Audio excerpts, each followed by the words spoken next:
Hey everyone, welcome back to the channel. Today, we're diving into a super practical question. Is it possible to change your country in the Uber app, especially with all the updates coming in 2025? If you've ever traveled abroad and tried to use Uber, you know how frustrating it can be when your app doesn't switch over seamlessly. Let's break this down step by step so you can get the answers you need.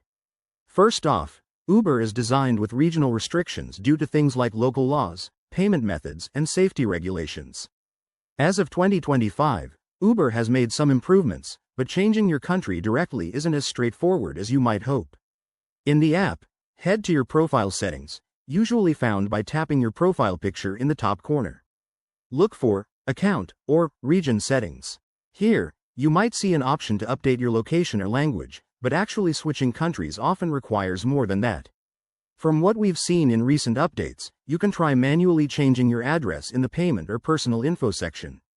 However, this doesn't always fully switch your app to a new country's services. In many cases, you'll need to create a new account for the country you're in, which means verifying a local phone number and payment method.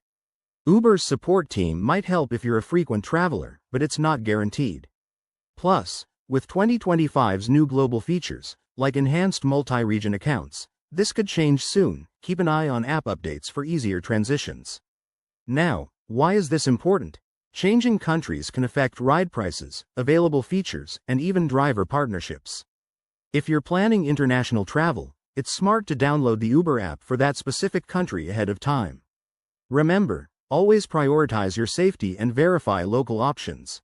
In conclusion, while it's not impossible to adapt your Uber app for a new country in 2025, it often involves workarounds like new accounts or updates. If you have tips or experiences, drop them in the comments below.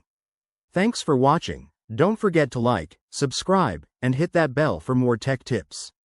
See you in the next video.